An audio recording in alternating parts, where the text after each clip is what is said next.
Malaysia. Kapag sinabi mo to, una mong may isip ay ang Petronas Tower. Lugar na parang Maynila lamang? Mga pasyalan na meron din dito sa Pinas? O di kaya naman ay samot-saring atraksyon na kahuhumalingan ng mga turista? Idagdag pa ang kultura at sining na kung susuriin ay parang meron na rin dito sa atin. Pero ano nga ba ang bansang ito? Sa isang kagaya ko na ngayon pa lamang lalabas ng bansa. Meron nga ba silang pagkakatulad? Tara, samahan niyo ako sa natatanging journey na ito sa bansang Malaysia. But something deep inside won't let me quit. I swear that I'm inspired by all this shit. Tell me that I can and I won't. That's what guides me the most. Fuck your lies, I'll do what I want.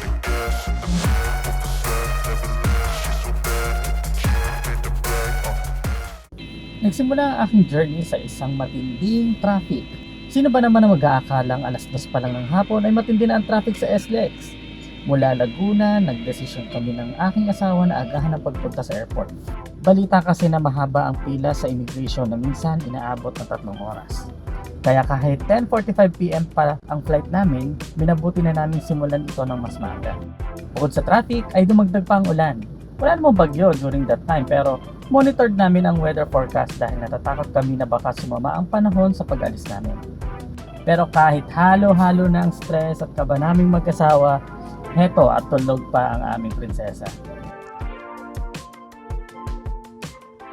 Bago pa man kami lumipad, nag-check na kami kung saan kami pwede mag-park na sasakyan. After 2 hours of journey, nakarating na rin kami sa airport. Una naming plano ay sa park and fly, pero nung nalaman namin yung tungkol sa Terminal 3 multi-level parking, doon na lang din kami nag-decide mag-park. Pagpasok ng airport lobby, sa check-in baggage agad kami nagpunta para mabawasan yung mga bilbil. Medyo hindi rin kami handa kaya 3 luggage yung dala namin. Habang si Mrs. ay nag-aasikaso ng tungkol sa flight, ako naman yung pumapagod sa baby namin para tulog na mamaya sa biyahe.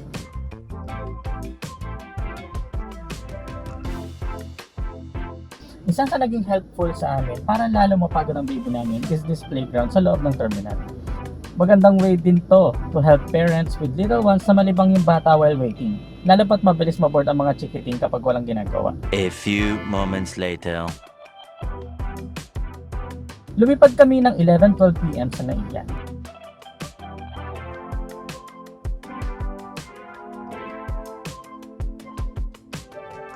Medyo may mga turbulence during the flight pero hindi naman nakakakaba.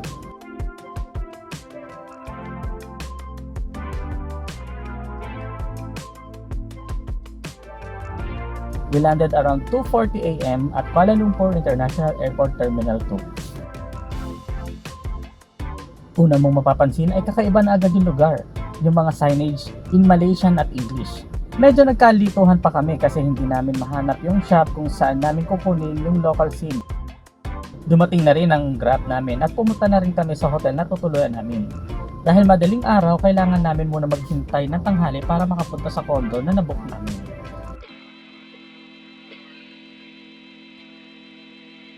So for now, sa hotel muna kami magkapalipas ng oras at magpapahinga na rin. The next day.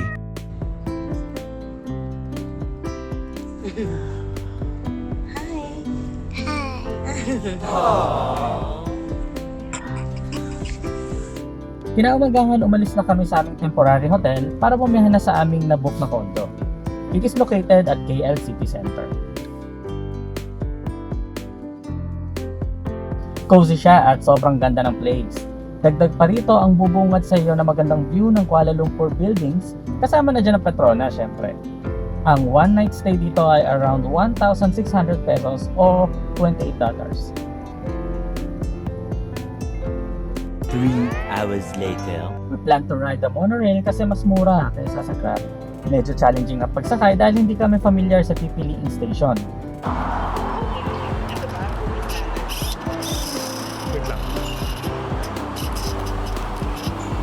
Wait lang, babalikan ko. Hawakan mo si Elian. Nalimutan ko yung tinuro niya eh. Dagdag pa nito ang malasapot na connecting station na mas magpapalito sa iyo kung hindi ka magtatanong.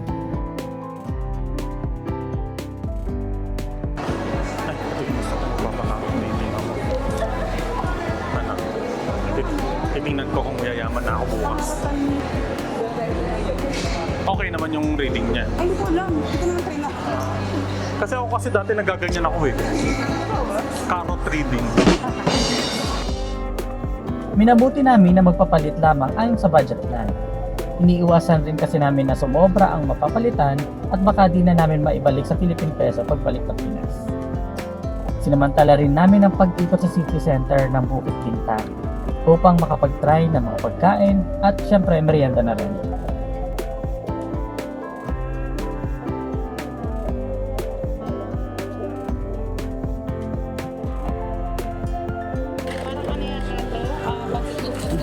Ay, sige, good ako dyan.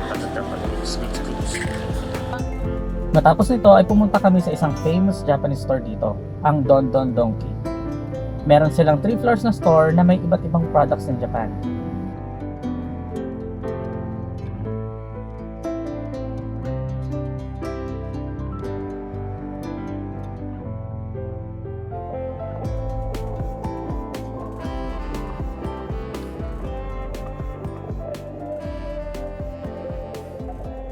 Dito kami nag-grocery para sa aming daily breakfast at snacks. At syempre ibang pasalubong. Pati na din yung need namin sa pagbalik ng condo.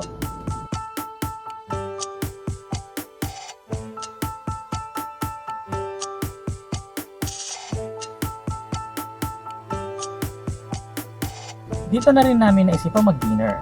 Kasama dito ang Japanese chicken curry, chicken katsudon, gyoza at iba pa.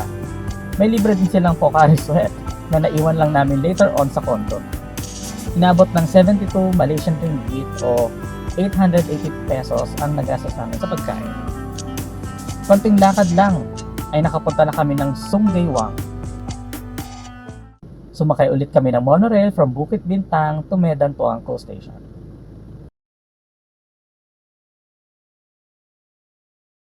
The next day. Maaga kami gumising para sa aming Genting tour. Kailangan kasi naming mahabol ang 8:30 AM bus mula sa KL Central. Nasa KL Central ang sentro ng mga transportasyon sa Kuala Lumpur. Mula sa bus, monorail, pati na rin express train meron dito. Kaya isa ito sa pinaka-busy na lugar na maaari ninyong mapuntahan.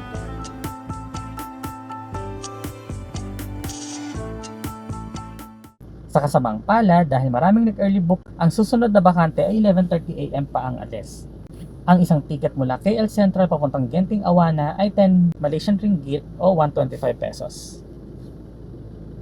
2 hours later. Matapos ang nakakahilong bus ride, sadyang meron lang akong nais na experience sa Genting at ito yun.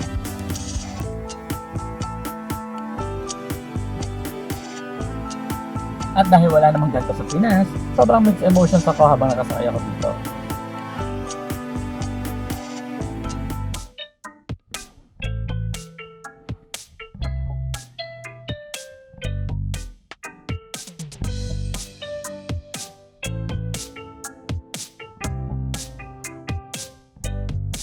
Nararamdaman ko yung kaba dahil sobrang nakakatakot siya lalo kapag umaandon.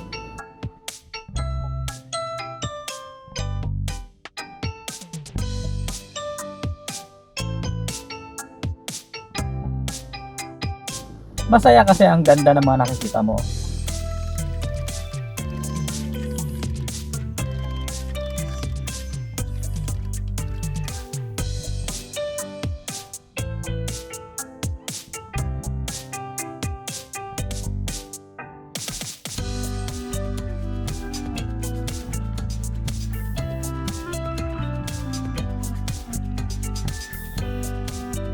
May mga dinaanan kaming stations na pwedeng bumaba.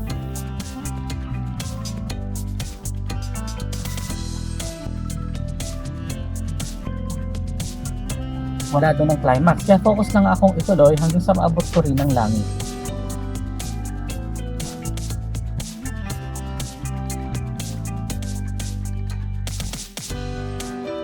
Excited dahil habang tumataas ka, mas nararamdaman mong abot mo na ang mga una.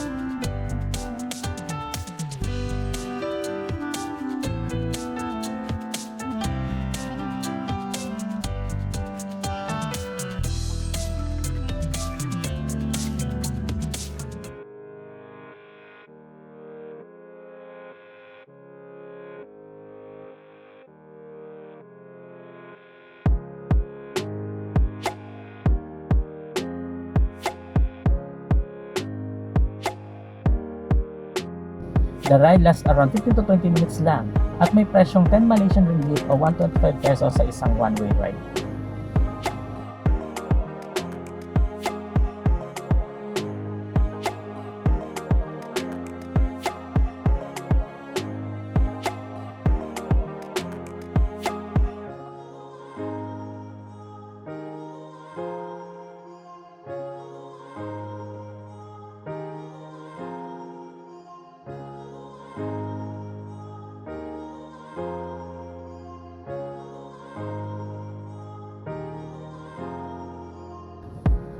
Pagpasok sa loob, ramdam mo yung climate na sobrang lamig. Isang malaking amusement park ito. Meron itong mga shows, sceneries, rides, at casino. Dahil isang malaking mall na rin siya, marami ka nang may enjoy dito. Even kids will enjoy yung mga maiilaw na decors at nakakaaliw na LED animations.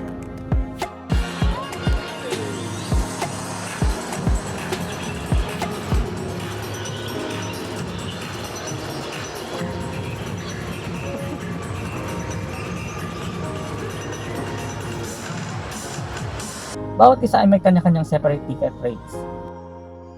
Average rates ay kulang-kulang 1,000 pesos o 85 Malaysian ringgit. Hindi mo naman kailangan gumastos ng malaki kung pupunta ka rito. Dahil isang malaking mall na rin siya. Marami ka nang ma-enjoy dito kahit hindi gumagastos.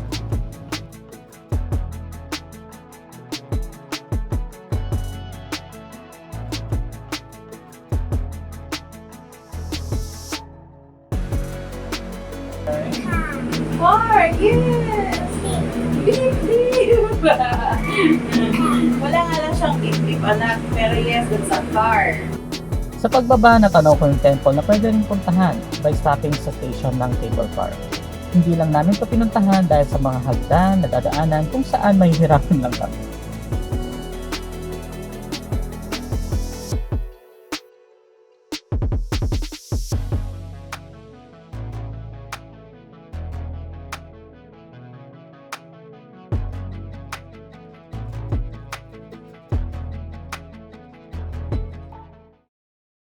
A few hours later.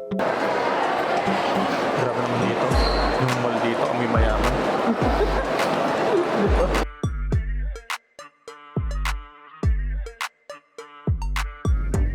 Dito na rin kami nag-dinner ng Indian cuisine, kung saan nagkakahalaga ng 40 Malaysian ringgit o 500 pesos.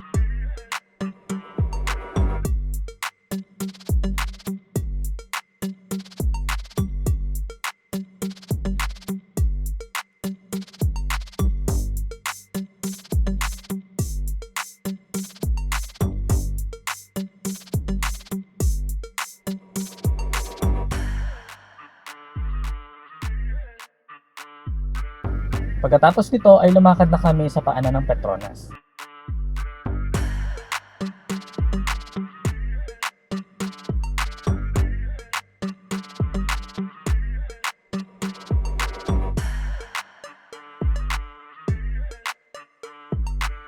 Dito ko nakita yung mga dami ng turista na gusto masilayan ng mga tanging strukturang ito na maging ako ay sobrang namangha sa ganda at liwanag na parang abot langit sa tayo. The next day. Maaga ulit kami gumising kinabukasan upang simulan ang aming tour. Sumakay kami ng grab papuntang National Art Gallery. Inabot ng 10 Malaysian ringgit o 125 pesos ang pamasahin namin. Today's gonna be a good day. Wake up. Today's gonna be a good day. Wake up. Today's gonna be a good day. Wake up. Today's gonna be a good day. Wake up. Today's gonna be a good Wala namang bayad ang pagpasok dito at maganda rin na maaga kami pumunta. Wake up. Today's gonna be a good day. Wake up. Today's gonna be a good day. Yo, set your affirmations, aspirations. I got shit to do the after. Di pa gaano karaming tao.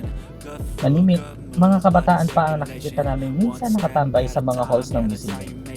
Set a goal you control and the steps you take them. I try to pick one thought, have some concentration. And if I make a mistake, it's called education. I try to do this every day, call it replication.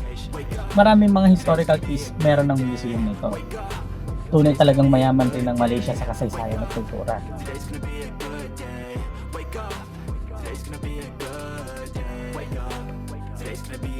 good day.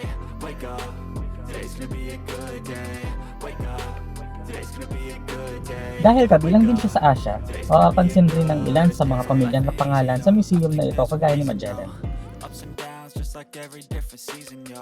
Sometimes I'm high, other times I'm barely breathing, though. I always gotta fight and hide from the demons, yo. Negative thoughts are poison, they rot. Head full of flies, so here come the clouds. They'll never stop unless I can swap all the bad for the good in my head when I'm lost. Yeah, so I'ma fake it till I make it. Ang isang nakakatong parte ng museum ay meron itong Korean exhibit. Nakakaiba sa mga nakasanayan nating uri ng exhibit sa isang art museum. Yourself a foundation. Stay away from all the shit that causes temptation. I know that Meron din silang kakaibang digital art na siguradong kakaaliwa ng mga kabataan. like a narration. Don't expect greatness, do my best, man, I'll take it. Wake up, today's gonna be a good day. Wake up, today's gonna be a good day. Wake up, today's gonna be a good day. Wake up, today's gonna be a good day. Wake up, today's gonna be a good day. Wake up, today's gonna be a good day. Wake up, today's gonna be a good day. Wake up, today's gonna be a good day. Wake up, really gonna rise to the sun. Step 2, get some good, some food in you. Step 3, think real hard about what you wanna be. Step 4. Isa rin sa nakakabilib ang kwartong ito na puno ng K-pop merch, posters, study table na may computer at kama.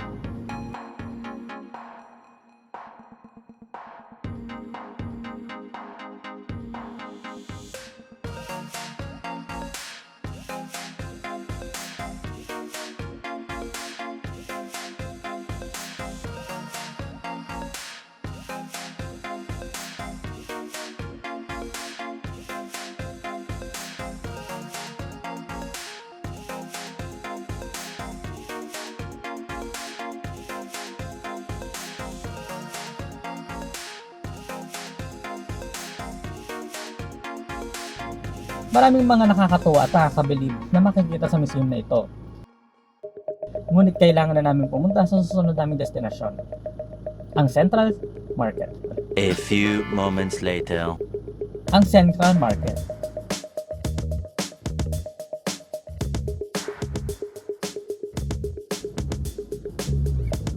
Marami ditong tiyangge, butik, at mga souvenirs na pwedeng pang pasalubong sa mga nag-aantay sa iyo sa Pinas.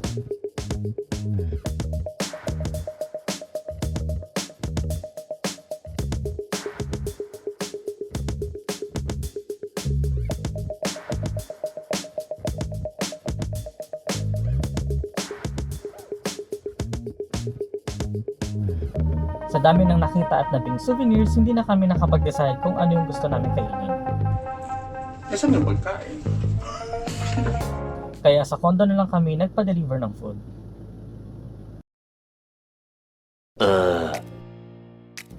This is our last day na may schedule kami ng tour.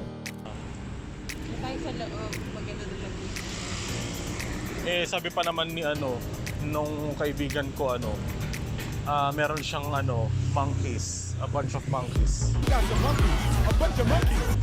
Kaibigan ko. Kahit medyo pagod, andun pa rin ang excitement namin gumising ng maaga. Ito ang isa sa huling pupuntahan namin dito, ang Bato Caves.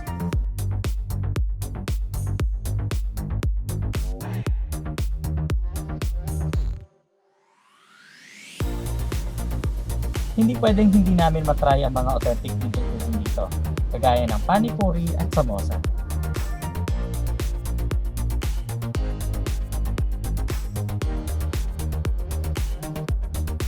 Siyempre, manghana agad ako sa mga ibon pa lang. Dagdag mo pa yung 140-foot statue na kilala bilang Arulmigu Murugan o Bato Caves Murugan.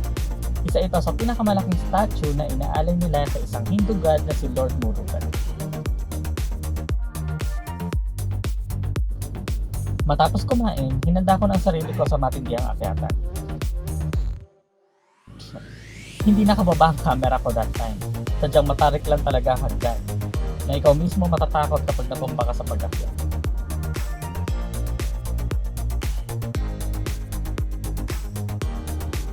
Pagdating ko sa tuktok, bumungad sa akin ng ilang pang mga rebulto at tindahan.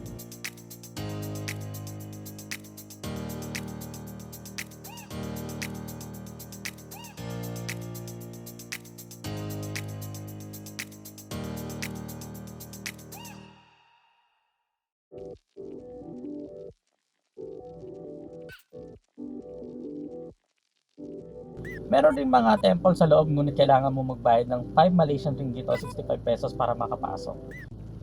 Kailangan mo rin mag-alis ng pangyapak.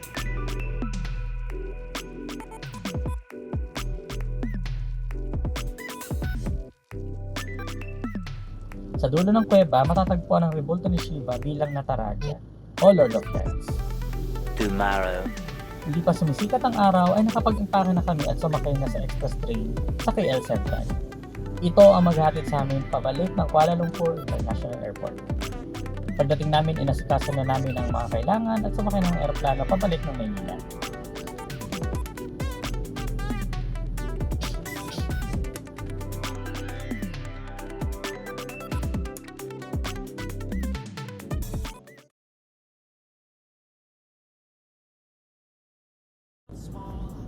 Maraming hindi malilimutang experience ako sa pagtapa ko sa Malaysia. Hindi lamang dahil sa ito ang kauna-unahan kong trip sa labas ng bansa, bagkus dahil maraming mayamang paalala sa akin ang lugar nito. Marami man itong advancement, iba-iba man ang mga lahi na makakasalumuha mo rito, hindi ko pa rin maitatanggi na iba pa rin sa Pinas. Bago ako umuwi, nasabi ko na nakakamiss rin makita yung mga mukha ng Pilipino. Yung pamilyar na mukha na kahit nakakainis, nakasanayan mo ng tingnan. Yung traffic na iinit ang ulo mo kasi late ka na at di mo maisip kung ano ang dahilan ng traffic. Yung mga ingay nagigising sa'yo bawat umaga na magpapaalala sa'yo na andito ka lang pala sa inang bayan. Ang aking hiling lang ay balang araw hindi na tayo huli, na makasabay na rin tayo at madatnan natin ang bukas na may pagbabago at pagunlad. Upang hindi na kailangan tingnan sa ibang bansa, ang pwede naman at posible pala. Felt small way back before we blew it all.